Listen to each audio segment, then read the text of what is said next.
नमस्कार। हमने भारत की जनसंख्या के संबंध में चर्चा की, जिसमें भारत की जनसंख्या वृद्धि, जनसंख्या का वितरण, उसका घनत्व। इसके बाद में जनसंख्या से संबंधित एक महत्वपूर्ण विषय पर आज हम चर्चा करेंगे। यह विषय इसलिए भी महत्वपूर्ण होता है, यह महत्वपूर्ण है क्योंकि यह किसी भी देश का एक विकास का आधार होता है और इसके आधार पर हम उस देश की जो विकास दर है या विकास की जो स्थिति है उसको भली भांति समझ सकते हैं, जिसको हम मानव संसाधन विकास का नाम देते हैं। तो भारत में मानव संसाधन विकास की क्या स्थिति है? जब हम विश्व के संदर्भ में मानव संसाधन विकास की बात करते हैं तो विश्व में हमें विकसित, विकासशील, अल्प विकसित देश देखने को मिलते हैं, जिसमें मानव संसाधन विकास की स्थिति को हम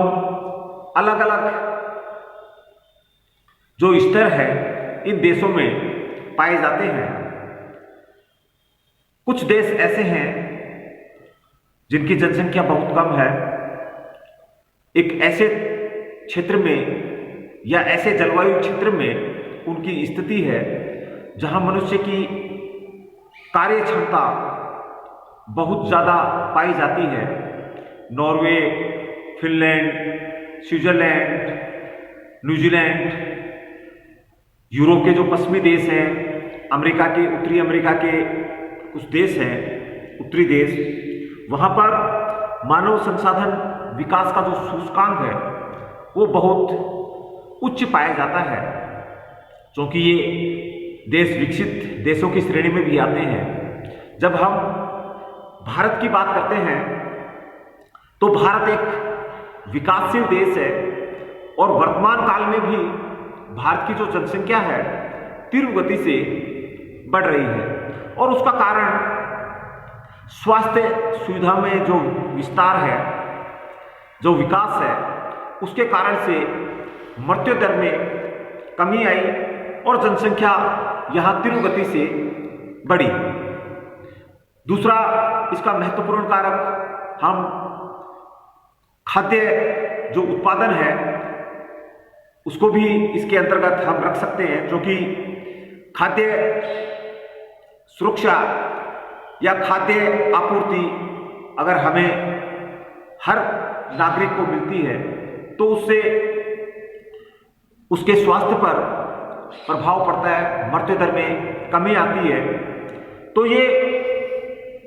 जब हम भारत के संदर्भ में मानव विकास संसाधन की बात करते हैं, विकासशील देश की श्रेणी में भारत को शामिल करते हैं और मानव जो संसाधन विकास की जब हम बात करते हैं तो तीन महत्वपूर्ण कारक इसमें शामिल करते हैं: शिक्षा, स्वास्थ्य और पोषण की स्थिति। क्योंकि मानव संसाधन का विकास कई घटकों पर निर्भर करता है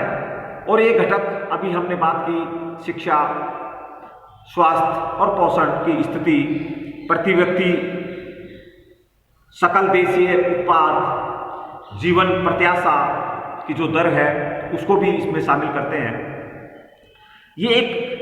महत्वपूर्ण विषय है जो कि हमारे देश का जो विकास का जो स्तर है इसको हम माप सकते हैं या मापने का ये काम करता है, क्योंकि मानव संसाधन या जनसंख्या एक महत्वपूर्ण संसाधन होता है और ये अनुकूल या अधिक या न्यून, तीन स्थिति में ये किसी भी देश में इसका रूप हमें देखने को मिलता है। तो भारत में औसत रूप से अधिक जनसंख्या यहाँ निवास करती है, जिसके कारण से हमारा जो शिक्षा, स्वास्थ्य, पोषण, जीवन प्रत्याशा या प्रति व्यक्ति जो उत्पाद है वो यहाँ कम पाया जाता है या कम होता है, जिसके कारण से भारत की जो मानव संसाधन विकास की जो स्थिति है वो बहुत ज़्यादा अच्छी नहीं है। मध्यम श्रेणी में इसको हम शामिल करते हैं, क्योंकि विकासशील देश की श्रेणी में हम भारत को शामिल करते हैं। उत्पादकता यहाँ महत्वपूर्ण रूप से जनसंख्या के द्वारा प्रभावित होती है, क्योंकि जब हम देखते हैं कि भारत की लगभग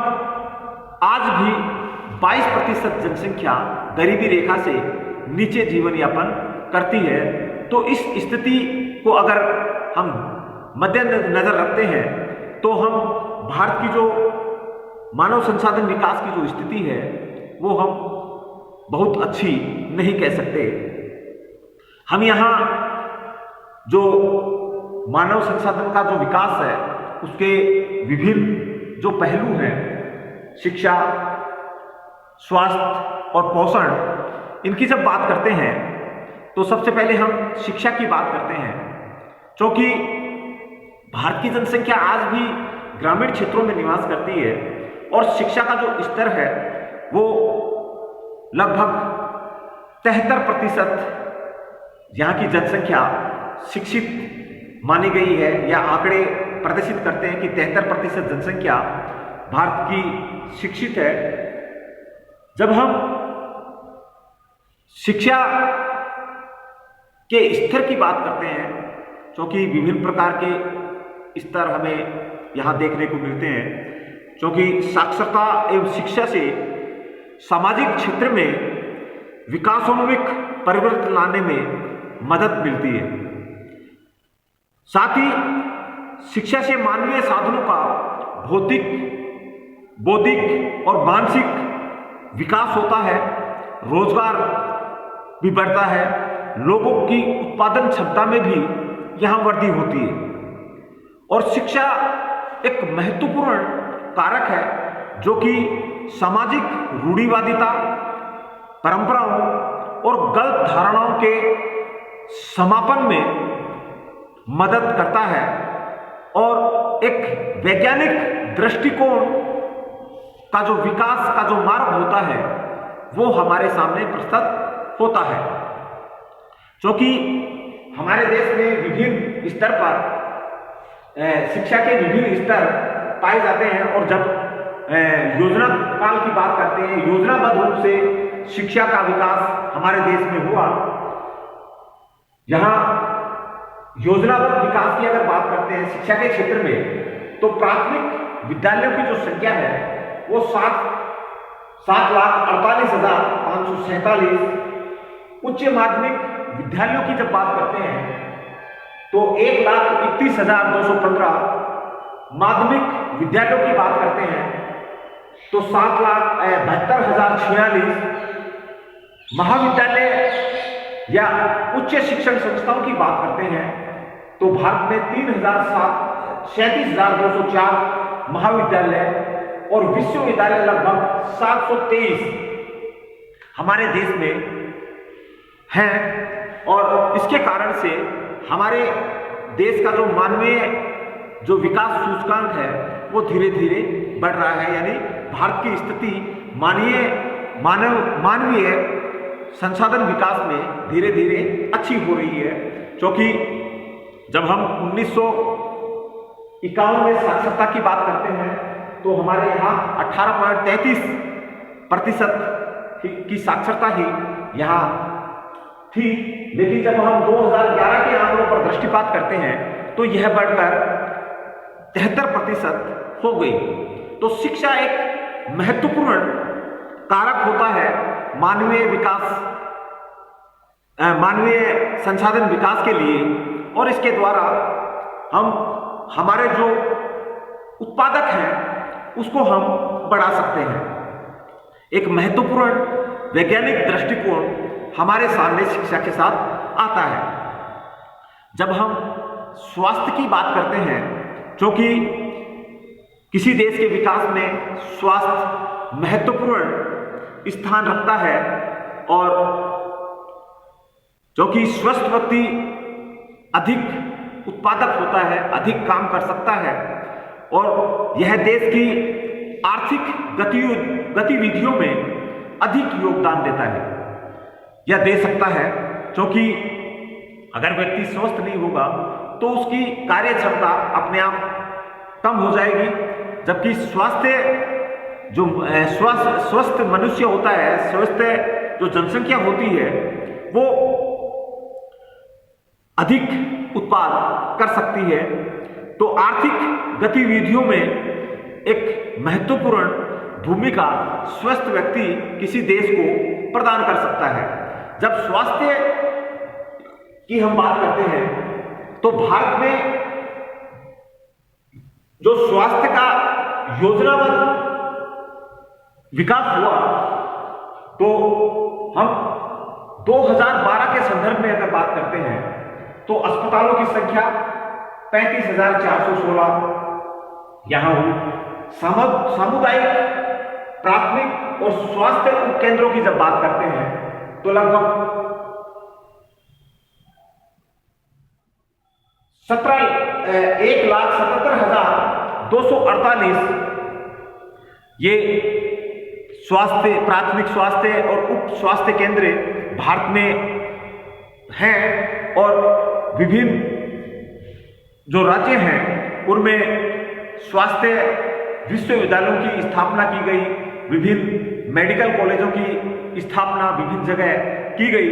जिससे कि हमारी स्वास्थ्य सुविधाओं में धीरे धीरे सुधार हो रहा है।